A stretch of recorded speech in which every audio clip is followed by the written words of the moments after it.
Malam itu, langit tampak gelap tanpa bintang. Angin dingin berhembus pelan, daun-daun berdesir, dan suara jangkrik terdengar sayup di kejauhan. Di sebuah desa kecil, terpencil di pinggiran hutan, ada satu pohon beringin tua, yang dianggap keramat oleh warga sekitar. Pohon itu menjulang tinggi, batangnya besar, rimbun, dan akarnya mencuat keluar tanah seperti ular yang melilit. Warga desa menamainya pohon tangisan. Kenapa disebut begitu? Karena setiap malam Jumat Kliwon, selalu terdengar suara tangisan wanita dari arah pohon itu. Tangisan yang pelan, menyedihkan, dan kadang berubah menjadi jeritan memilukan. Banyak warga yang sudah mendengarnya, tapi tak satu pun berani mendekat, terutama setelah matahari terbenam. Menurut cerita orang-orang tua, pohon itu jadi tempat bersemayamnya makhluk halus, yang sering menampakkan diri dalam wujud perempuan berbaju putih, berambut panjang, dan wajahnya tak pernah terlihat jelas. Mereka menyebutnya kuntilanak, dan sejak kecil, kami sudah diperingatkan, kalau kau dengar suara tangis dari arah pohon itu, jangan pernah menjawab. Namaku Arman. 3 minggu lalu, aku pulang kampung ke rumah nenek. Setelah sekian lama tinggal di kota, rumah nenek berada tepat di ujung desa, dan hanya berjarak sekitar 50 meter dari pohon beringin besar itu. Awalnya aku tak percaya dengan semua cerita mistis tentang pohon itu. Kuntilanak, tangisan wanita, menurutku itu cuma omong kosong. Cerita turun-temurun yang dibesar-besarkan.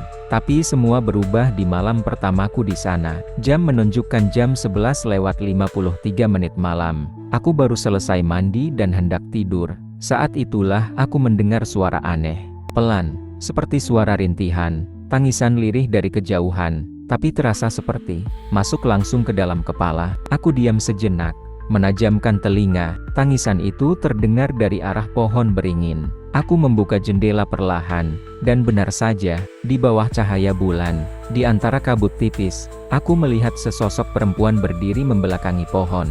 Rambutnya panjang, menyentuh tanah, dan gaun putihnya berkibar pelan terkena angin. Ia tidak bergerak, tidak bicara, hanya berdiri diam. Tapi aku bisa dengar jelas, tangisannya, tangisan yang pelan, namun seolah menembus ke dalam dada, dan entah kenapa, aku tak bisa memalingkan pandanganku darinya.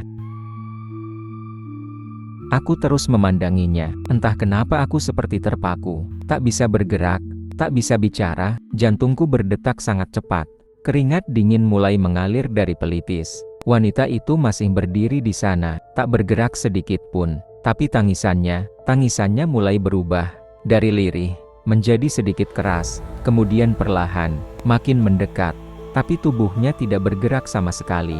Aku panik, menutup jendela dengan cepat, lalu mundur pelan ke arah tempat tidur. Namun, tangisan itu tak berhenti, justru terdengar seperti berasal dari dalam rumah. Lantai kayu di depan kamarku berbunyi, seperti ada yang melangkah pelan. Aku menahan napas, tidak berani membuka pintu, tidak berani bersuara. Suara langkah itu berhenti, tepat di depan kamarku. Lalu, tok, tok, tok, 3 ketukan pelan, diiringi dengan suara napas berat di balik pintu. Aku hanya bisa menutup mulut, mataku berair, tubuhku gemetar, dan di antara semua itu, tangisan itu terdengar lagi, tapi kali ini, tepat di belakang telingaku. Sejak malam itu, aku tidak bisa tidur nyenyak. Setiap malam, aku selalu merasa diawasi, seperti ada yang berdiri diam di sudut kamar. Meskipun saat kulihat, tidak ada siapa-siapa, tapi aku tahu, aku tidak sendiri. Lampu kamar sering tiba-tiba padam, padahal listrik di rumah baik-baik saja. Pintu berderit sendiri, kadang seperti ada yang mengintip dari celahnya, dan yang paling membuatku takut adalah aroma melati yang muncul tiba-tiba, aroma yang sangat kuat, menyengat, datang tanpa sebab. Padahal tidak ada bunga di kamar. Suatu malam, sekitar pukul 2 dini hari, aku terbangun karena mendengar sesuatu. Cekikikan, suara tawa perempuan, pelan, tapi jelas, tepat di depan jendela. Perlahan aku mendekat, menyingkap tirai dengan tangan gemetar. Tidak ada apa-apa, tapi saat aku berbalik, aku melihat bayangan putih melintas di belakangku. Dari cermin yang ada di meja rias, bayangan itu tidak punya wajah. Dan detik itu juga, lampu kamar langsung padam. Malam itu, langit mendung, suara petir terdengar dari kejauhan. Aku baru saja menutup buku harian, dan hendak tidur, ketika terdengar suara ketukan lagi. 3 kali, tok, tok, tok. Aku mencoba memberanikan diri. Kali ini, aku buka pintu. Tidak ada siapa-siapa, lorong rumah gelap, sepi, dan hanya terdengar suara detik jam di ruang tamu. Aku menarik napas panjang, berusaha menenangkan diri.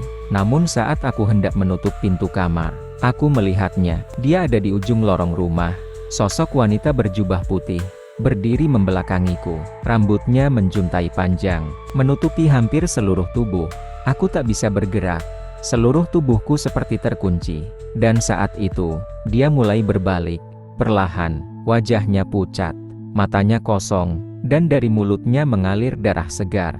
Dia tersenyum padaku, tapi senyum itu bukan senyum manusia. Lalu terdengar suara lirih dari bibirnya, "Temani aku." Pagi harinya, aku duduk di dapur, wajahku pucat, tanganku gemetar, dan tubuhku masih lemas. Nenek yang sedang membuat teh memperhatikanku, lalu berkata pelan, "Kamu lihat dia, ya?" Aku mengangguk pelan, tanpa banyak bicara. Nenek duduk di sampingku, lalu mulai bercerita. Katanya, dulu, sekitar 30 tahun lalu, ada seorang wanita muda di desa ini yang hamil di luar nikah. Karena malu dan takut, dia disembunyikan oleh keluarganya di pondok dekat pohon beringin besar itu. Tapi suatu malam, wanita itu menghilang secara misterius. Beberapa hari kemudian, warga menemukan darah di sekitar pohon, dan kain putih yang robek. Mayatnya tidak pernah ditemukan, dan sejak saat itu, orang-orang mulai mendengar tangisan di malam hari. Beberapa warga percaya, arwah wanita itu belum tenang, karena ia mati dalam keadaan tersiksa dan kehilangan anaknya. Dan mulai saat itu, sosok kuntilanak sering terlihat mondar-mandir di sekitar pohon beringin, terutama di malam Jumat Kliwon. Nenek menatapku, dan berkata dengan serius, dia belum menemukan anaknya, dan dia masih mencari. Malam itu, kami memanggil seorang ustadz dari desa sebelah. Beliau datang membawa air doa, tasbih, dan kitab kecil yang sudah sangat lusuh.